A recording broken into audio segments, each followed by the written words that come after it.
जय हिंद दोस्तों, मैं नवीन शर्मा आप सभी का स्वागत करता हूं। आशा करता हूं आप सब एकदम अच्छे हैं, एकदम बेहतरीन हैं। एक बार सारे प्यारे दोस्त बताएंगे आप सब कैसे हैं। उम्मीद करेंगे बेहतरीन होंगे, शानदार होंगे। और टारगेट बैच में साथी जो हिस्ट्री हम पढ़ रहे थे उसमें सारे साथियों का स्वागत है। अब तक के टारगेट हमारे जो हम कर चुके थे, अभी लास्ट टाइम पे हमारा चल रहा था इसमें आपका विविध। और विविध में हमने आपको बताए थे कि दो टॉपिक हमको पढ़ने हैं, ठीक है। एक तो दक्षिण भारत के राजवंश थे आपका, और कुछ आपका पल्लव चालुक्य दक्षिण भारत के जो वंश है उनको पढ़ते हुए पल्लव वंश भी हम।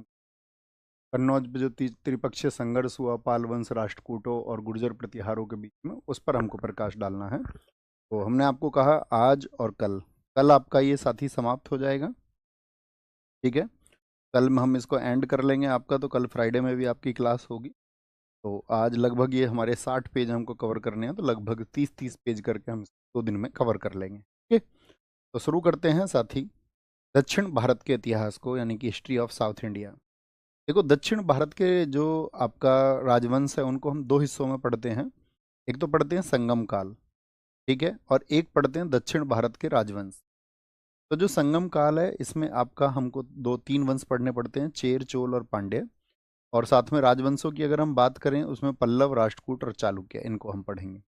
संगम काल से शुरू करते हैं। संगम का मतलब क्या होता है, जैसे हम बोलते हैं नदियों का संगम, जहाँ पर नदियाँ मिलती हों, ऐसे ही संगम वहाँ पर विद्वान लोग मिलते थे, आपस में उनकी सभा होती थी। तो दक्षिण भारत में आप जानते हैं तमिलनाडु क्षेत्र में आपका तमिल भाषा बहुत बोली जाती है। तो तमिल साहित्य को संगम साहित्य कहते हैं। और कृष्णा नदी साउथ में बहती है, उसके दक्षिण में स्थित एक साम्राज्य था। इसमें तीन प्रमुख राजवंश थे, चेर चोल और पांड्य।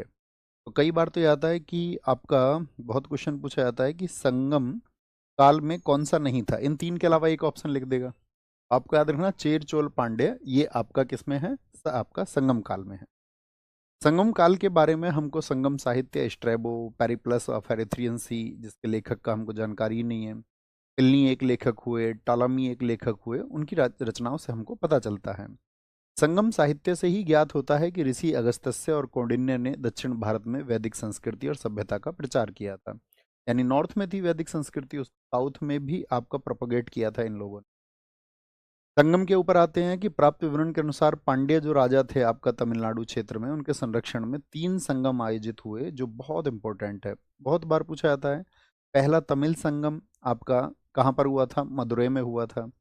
दूसरा कहाँ पर हुआ था, कपाटपुरम में हुआ था। और तीसरा फिर से मदुरई में हुआ था। ये तीनों के तीनों किन शासकों के शासनकाल में हुए, पांड्य शासकों के शासनकाल में हुए, बहुत इंपॉर्टेंट है।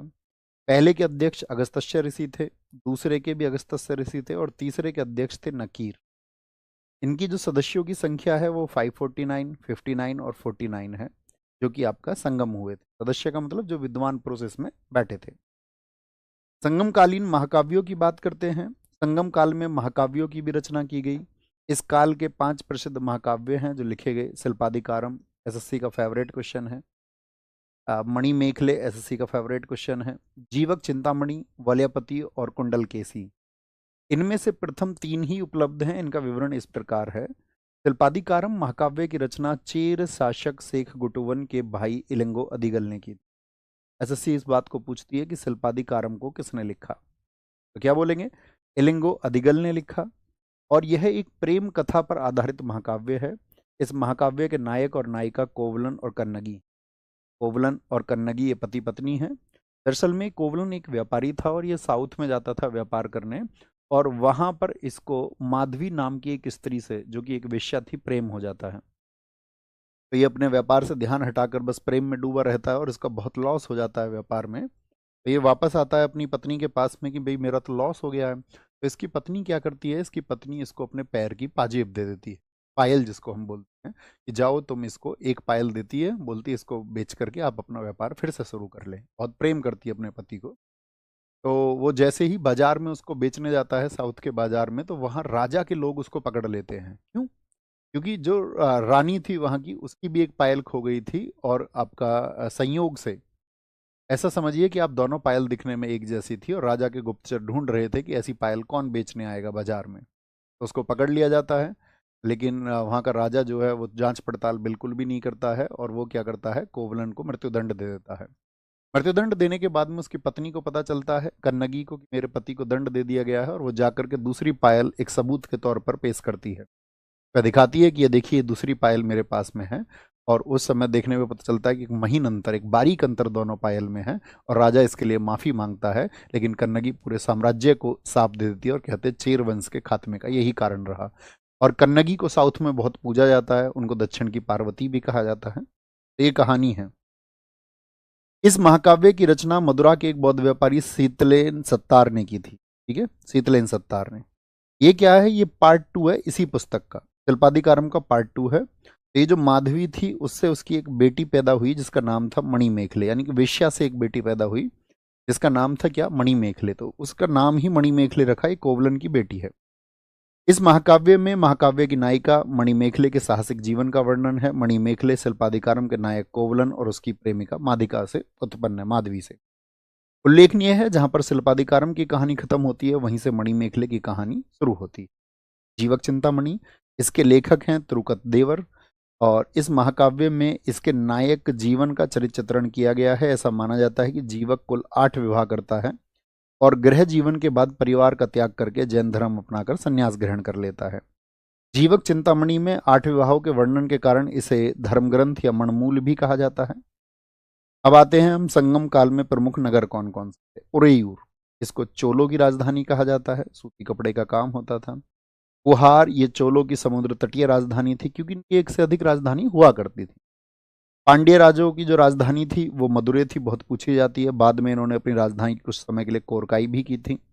वज्जी जो है ये चेरों की राजधानी थी। तो ये तीनों की राजधानी आपको पता होनी चाहिए, उरेयूर, मदुरै और वज्जी को आपको नहीं भूलना। मुसिरी अथवा मुजिरिस चेरकालीन प्रसिद्ध बंदरगाह था। समाज में सती प्रथा का प्रचलन तथा विधवाओं की दशा दयनीय थी। संगमकालीन साहित्यों में दक्षिण भारत की भूमि को बहुत उर्वर बताया गया, यानी कि बहुत उपजाऊ बताया गया है। और कृषि के अंतर्गत धान, गन्ना, रागी, कुल्थी और जौ प्रमुख फसलें थी। इस काल में पूर्वी तट की अपेक्षा पश्चिमी तट, जो हमारा वेस्टर्न कोस्ट है, वहां पर बंदरगाह ज्यादा थे। नोरा, तोंडी, मुसीली, नैनसिडा आदि बंदरगाह पश्चिमी तट पर अवस्थित थे। ये कभी नहीं पूछा जाएगा आपसे। हम आते हैं संगम साहित्य जो लिखा गया, यानी कि दक्षिण भारत की जो कहानियां विद्वानों ने लिखी कि भाई हमारा इतिहास कहीं गुम तो नहीं हो जाएगा। उनका मूल विषय था वीरता और प्रेम। इसमें एक प्रमुख ग्रंथ आता है तिरुवल्लूर का तिरुकुरल ग्रंथ। तिरुवल्लूर बहुत पूजनीय है साउथ में। आप कभी तमिलनाडु जाओगे तो आप भी देख के आना, उधर जहाँ पर अरब सागर, हिंद महासागर और बंगाल की खाड़ी का मिलन होता है, उसके बराबर में ही आपको पता होना चाहिए स्वामी आपका विवेकानंद थे। तो स्वामी विवेकानंद ने 3 दिन तपस्या की थी वहां पर आपका उस क्षेत्र में ही जा करके, और वहीं एक शिला पर आपका तिरुकुलर की मूर्ति भी वहां सरकार ने बनाई है। ठीक है, ये आपको जरूर देखना एक बार जा करके। तो इसके लेखक तिरुवल्लूर है जिनका ग्रंथ है तिरुकुरल। और तिरुकुलर बहुत फेमस है, इसको संगम का बाइबिल कहा जाता है। कि संगम के बारे में जानना है, इन 3 वंशों के बारे में जानना है, तो आपको पढ़ना चाहिए तिरुकुलर। संगम की गीता इसको कहा जाता है। संगम काल का उपवेद भी कहते हैं और संगम का पंचवेद भी कहा जाता है। तो आप समझ सकते हैं, इतने नाम दिए जा रहे हैं। जैन धर्म से संबंधित पुस्तक है शिल्पादिकारम। लेखक इसके हम आपको बता चुके हैं, इलंगो अदिगल। यह एक ग्रंथ है जिसके पात्र कोवलन व्यापारी है। कन्नगी को दक्षिण भारत की पार्वती कहा जाता है, ये कहानी हमने बताई आपको। और ये कौन है, माधवी इसकी प्रेमिका है, पत्नी नहीं कहेंगे, कौन है, प्रेमिका। मणिमेखले हमने बताई है किस धर्म से है, बौद्ध धर्म से है। और ये किससे संबंधित है, माधवी की बेटी मणिमेखले से संबंधित। संगम साहित्य में लगभग 9,000 कवियों ने भाग लिया था, जिसे पांड्य शासकों ने आश्रय दिया था। यानी संगम काल में जो आश्रय दिया था वो किसने दिया था, पांड्य शासकों ने। कुल 197 राज्य, कुल कितने राज्य, 197 राज्यों में फैला हुआ है। संगम साहित्य में 3 वंशों की जानकारी मिलती है, चेर, चोल और पांड्य। अब आते हैं आपका 3 जो संगम परिषद हुई, जिसके में पहली मदुरै में, दूसरी कपाटपुरम में और तीसरी मदुरै में ही फिर से आयोजित हुई। इनके अध्यक्ष हम बता चुके हैं। और जब ये परिषद आयोजित हुई तो यहाँ पर एक तमिल काव्य लिखा गया जिसको बोलते हैं तोलक्का पीएम। तोलक्का वीएम नहीं, तोलक्का पीएम, बहुत इंपॉर्टेंट है। और ये साउथ में जो दक्षिण भारत है वहां पर पहला ग्रामेटिकली कोई आपका स्क्रिप्ट लिखा जा रहा था, यानी व्याकरण का पहला ग्रंथ था, जिसमें उत्तर भारत में 8 प्रकार के विवाह बताए गए हैं, उसी प्रकार तोलक्का पीएम में भी 8 प्रकार के विवाह बताए गए हैं। फिर आते हैं चेर वंश पर। चेर वंश जिसका राज्य चिन्ह था धनुष, केरल और तमिलनाडु का हिस्सा हुआ करता था, क्योंकि हमको 3 वंशों के बारे में पढ़ना है। इनका पुराना नाम चेर हुआ करता था, केरल को पहले चेर ही कहते थे। संस्थापक मत भूलना और राज चिन्ह मत भूलना, दोनों बहुत इंपॉर्टेंट है। राजधानी हम आपको बता ही चुके, चेरों की वज्जी थी, बाद में करियर और तोंडी हुई, लेकिन हमको याद रखना है वज्जी। उदयनजीरल जो इसका संस्थापक था उसका नाम था प्रियदर्शी, और प्रियदर्शी तो आप उत्तर भारत में एक राजा हुए अशोक, उनको भी कहा जाता है देवनाम प्रियदर्शी। बहुत सारे लेखकों को कंफ्यूजन हुआ था कि प्रियदर्शी आखिर है कौन, लेकिन जो जेम्स प्रिंसेप ना, उसने प्रियदर्शी का संबंध श्रीलंका शासक तिष्य से जोड़ा। उसने बताया कि ये प्रियदर्शी अलग हैं और उत्तर के प्रियदर्शी अलग हैं। बाद में टर्नर ने कहा कि प्रियदर्शी जो हैं वो अशोक ही हैं, तो बहुत कंफ्यूजन था। शेख गुटुवन, ठीक है, जिन्होंने क्या बोलेंगे आपका, जिनके समय पर आपका वो घटना घटी, दंड दे दिया गया आपका कोबल, इनको लाल चेर बहुत पूछा जाता है। लाल चेर किस चेर शासक को कहा जाता है? शेख गुटुवन। इन्होंने ही कन्नगी की पूजा शुरू कराई थी, और इनके यहाँ पर इस पूजा में भाग लेने श्रीलंका का शासक गजबाहु भी आया करता था। पेरुंजेलर एक व्यक्ति है, शासक है, जिसने साउथ में यानी केरल क्षेत्र में गन्ने की खेती शुरू करवाई थी। अंतिम शासक जो रहा उदयनजीरल पहला है, और मांदर जेल एम्पोरई, तो जेल से याद रख लेना है, जेल से याद रखना। उदयनजेरल तो उदयन जेल याद रख लीजिए ना, तो जेल जेल किसके हैं? वो चेर वंश के। चोल राजवंश रहा, इसके संस्थापक कौन थे? विजयालय थे। राज चिन्ह इनका बाघ था, जैसे उनका धनुष था। इनकी राजधानी मलनूर और सबसे चर्चित रही उरेयूर। फिर बाद में इनकी राजधानी आपका तंजौर भी हुई, बहुत पूछी जाती है चोल वंश की राजधानी। और मुख्य केंद्र लेकिन आपका सेंटर जो रहा, जैसे आज वर्तमान में भारत में मुंबई है, उसी तरह उरेयूर था। विजयालय जो शासक थे जिन्होंने इस वंश की स्थापना की, उनकी जो उपाधि है वो नरकेसरी है। चोलेश्वर मंदिर का निर्माण इन्होंने ही कराया, और ये पल्लवों के यहाँ पर एक मंत्री थे, फिर उन्होंने एक अलग साम्राज्य स्थापित कर लिया था। ओके। कराईकल आपसे कभी भी पूछे चोल वंश का सबसे प्रतापी शासक कौन था, तो वो कराईकल था। उत्तर भारत पर आक्रमण करके मगध और अवंती को इन्होंने जीता था, मतलब दक्षिण का एक राजा उत्तर में। मगध कितना शक्तिशाली शासक था, अवंती को मगध भी नहीं जीत पाया था, आपको पता है, सिर्फ बाद में एक राजा हुए जो इसको जीत पाए, लेकिन दक्षिण से जाकर के बड़ी बात रही कि कराईकल ने, तो इनको कहा जाता है कि उत्तर जाकर के इन्होंने जीता। और उत्तर में जिस युद्ध में इन्होंने उत्तर के सारे राजाओं को हराया उसको बोलते हैं वेणी का युद्ध। वेणी का युद्ध दक्षिण और उत्तर राजाओं के बीच में हुआ। कुहार बंदरगाह इन्होंने ही बनवाया।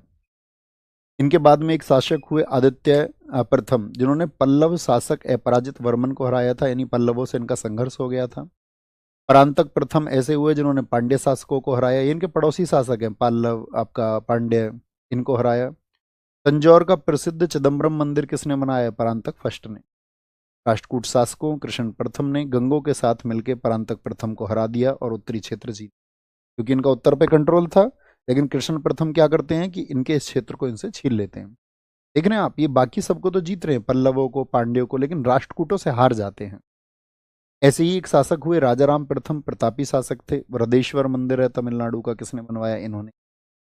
नटराज की मूर्ति बनवाई, उपाधि इनकी थी शिव प्रसाद शेखर। और दक्षिण भारत में भूमि मापन का पहला प्रयास किसके द्वारा हुआ? तो आप बोलेंगे राजाराम प्रथम के द्वारा भैया हुआ था, राजाराम प्रथम। राजेंद्र प्रथम हुए, इनको इतिहासकार नीलकंठ शास्त्री ने दक्षिण भारत का सिकंदर कहा है। दक्षिण भारत का नेपोलियन इनको विंसेंट स्मिथ ने कहा है। आप मुझे बताइए भारत का नेपोलियन किसे कहा जाता है? आंसर करेंगे फटाफट से। सुमित कुमार भाई सर, कल के बाद फिर रिवीजन करते रहिए, आराम से अच्छे से रिवीजन करना है। बहुत बढ़िया सर। टीचर्स क्यों लड़ रहे हैं आपस में? वो टीचर्स जाने, हम नहीं कह सकते हैं ना इसमें कुछ भी कि अब तो लड़ना नहीं चाहिए, लेकिन हम तो ये कहेंगे कि आपस में सब लोगों की बात हो सकती है, पर्सनली हो सकती है, बच्चों को प्रभावित नहीं करना चाहिए। हाँ, कोई एलिगेशंस अगर लगाते हैं तो हम उनको बहुत अच्छे तरीके से पुट कर सकते हैं। हम ये कह सकते हैं कि यार नहीं, ये एलिगेशंस इस तरह से गलत हैं, लेकिन एक दूसरे को नीचा नहीं दिखाना चाहिए। हम तो यही कह सकते हैं, लेकिन हम उसमें कर नहीं सकते। पाल वंश के शासक महिपाल को इन्होंने हराया। पाल वंश था एक, गोपाल ने स्थापित किया था, कल आप इसको पढ़ेंगे पाल वंश को। अंतिम चोल शासक कौन रहे? ये रहे अधिराज राजेंद्र, ठीक है, जिनको आप राजेंद्र थर्ड के नाम से भी जानते हैं। इसी तरह पांड्य रहे। पांड्यों का जो प्रतीक चिन्ह था वो मछली था, और इनका संस्थापक था नेडियोन, जिसने आपका समुद्र की पूजा शुरू कराई थी। राजधानी इनकी कोरकई, लेकिन सबसे लंबे समय तक मदुरै रही, तो हमको मदुरै याद रखनी। मैगस्थनीज के पांड्य वंश की जानकारी मिलती है, उसने इंडिका में यहाँ की यात्रा की थी, इंडिका पुस्तक में इसका जिक्र मिलता है। यह मोतियों के लिए प्रसिद्ध शहर था। इसके बाद में शासक आया नेडियोन के बाद में नेजुडेलियन, जिसने कोवलन को दंड दिया था इसके समय पर, कोवलन नामक व्यापारी को, और शेख गुटवन, क्योंकि ये साम्राज्य आपस में मिले हुए थे, आपस में संघर्ष करते रहते थे, कभी इसका अधिकार हो जाता था, कभी उसका अधिकार हो जाता था। तो कोवलन को जो एग्जैक्ट दंड दिया गया था, एक तो उससे जुड़ा हुआ कौन है, चेर साम्राज्य ने उसकी पूजा करवाई जब कोवलन को दंड दिया गया, ठीक है। लेकिन दंड देने वाला राजा कौन था, वो था नेजुडेलियन। चेर और चोलों को इसने संयुक्त रूप से हरा दिया था। तो यानी कि जीत कौन गए इसमें, पांड्य सबसे मजबूत रहे। और पांड्यों का जो ये युद्ध हुआ चेर चोलों से, इसको ततैया मंगलम का युद्ध कहते हैं। अंतिम शासक रहा नेजुडेलियन, नेजुडेलियन से पहले कौन थे, नेडियोन संस्थापक हैं, और मारवर्मन कुलशेखर इसके अंतिम शासक रहे। ओके, फिर आता है हमारा चालुक्य वंश। देखिए चालुक्य वंश, इनको बोलते हैं बादामी के चालुक्य, या वादामी को वातापी भी कहा जाता है। चालुक्यों का अगर हम क्षेत्र आपसे बात करें तो चालुक्यों का जो क्षेत्र था वो मतलब आंध्रा से लेकर कर्नाटक तक फैला हुआ था, इस तरह से क्षेत्र था इनका। तो ये इनकी पश्चिमी शाखा थी, यानी कि वेस्ट साइड में ये थे। वेंगी के चालुक्य इनकी पूर्वी शाखा थी। कल्याणी के चालुक्य इनकी पश्चिमी शाखा थी। 3 शाखाओं में बटे हुए थे। कितनी शाखाओं में बताओ जरा एक बार। विशाल वर्मा, क्या इसमें ऐसी क्या इशू है, क्या है ये बताओ। हमारे हिसाब से तो कोई इशू। पूर्वी चालुक्य पश्चिमी शाखा कौन कौन सी हुई, ये वातापी हुई, कल्याणी हुई, और आपका ये हुई आपका पूर्वी चालुक्य, वीकेवी, यानी वेंगी क्या बोलोगे, पूर्वी हैं, वातापी और कल्याणी ये पश्चिमी तट पर थे। आते हैं बादामी के चालुक्यों पर। बादामी के जो चालुक्य हैं उनको हम बोलते हैं कि उनका क्षेत्र था कर्नाटक बीजापुर में। इसके बारे में जानकारी मिलती है महाकूट अभिलेख से, बहुत पूछ लिया जाता है चालुक्यों का क्षेत्र कौन सा था, कर्नाटक तक फैले हुए थे। मुख्य शाखा है ये इनकी, 543 से 757 तक ये एग्जिस्ट में रही थी। इसके संस्थापक हैं पुलकेशिन फर्स्ट। पुलकेशिन फर्स्ट के जो पूर्वज थे जयसिंह राणा, ये कदम्ब शासक, एक ब्राह्मण साम्राज्य था कदम्ब, उसके ये अधीन काम करते थे।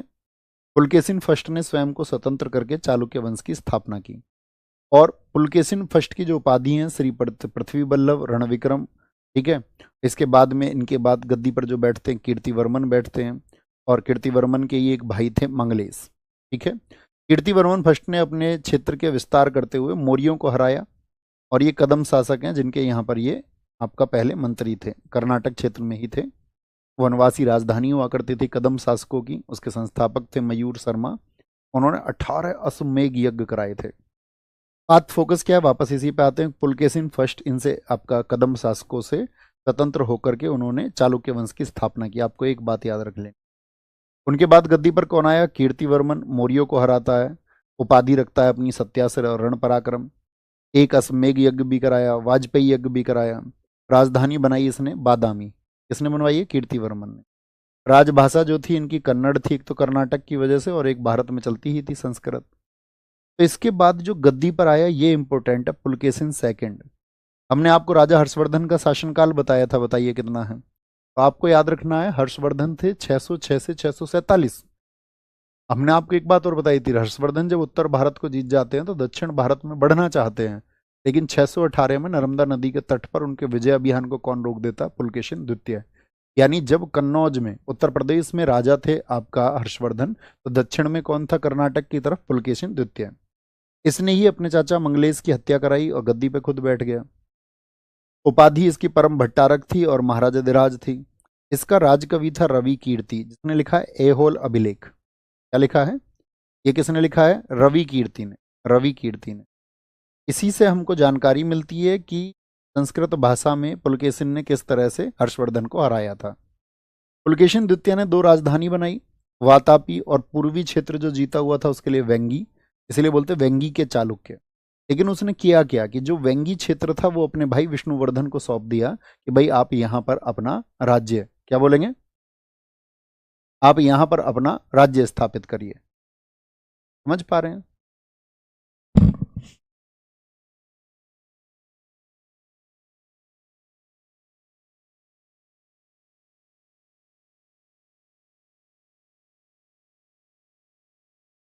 चलिए जी, तो विष्णुवर्धन को ये वेंगी का क्षेत्र सौंप देते हैं, और कांची पे आक्रमण किया इन्होंने।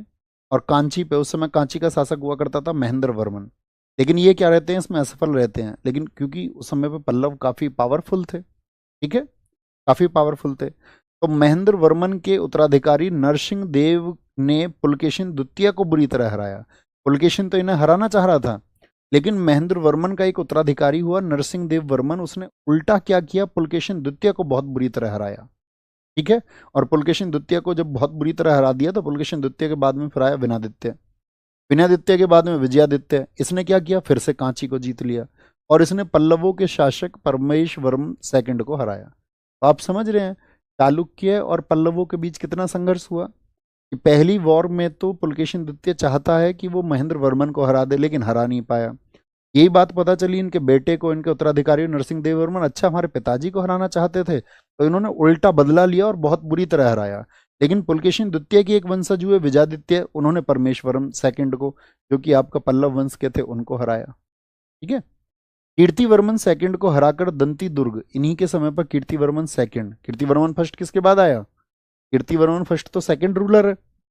यहाँ देखिए कीर्तिवर्मन, बाद में एक शासक आया इनके समय पर कीर्तिवर्मन सेकंड, तो कीर्तिवर्मन सेकंड को हराकर, इनका ये एक सामंत था दंती दुर्ग, उसने इनको हरा करके एक स्वतंत्र साम्राज्य की स्थापना की, जिसको राष्ट्रकूट वंश कहते हैं। क्या बोलते हैं उसको, राष्ट्रकूट वंश कहते हैं। ठीक है, राष्ट्रकूटों को इतिहास आप कल पढ़ेंगे, तो हमने कहा इसको दो छोटे छोटे पार्ट में पढ़ेंगे। तो पल्लव वंश था इसी तरह से आपका, पल्लव जिनका अभी हम जिक्र कर रहे थे, तो पल्लवों की बात हम आपको कल बताएंगे। ठीक है, तो हमने बताया लगभग 30-30 पेज की 2 पीडीएफ में हम इसको समाप्त करेंगे, बड़े छोटे छोटे से टारगेट हैं, और कल हम इसको दी एंड कर देंगे। और एक उम्मीद करेंगे कि जिस तरह से हमने आपको गाइड किया है आप एक अच्छा रिवीजन करते रहेंगे। ठीक है बॉस, बाकी अपना ख्याल रखिए अच्छे से। जय हिंद, जय भारत, नमस्ते, टेक केयर, अपना ख्याल रखिए और अच्छे से। Thank you.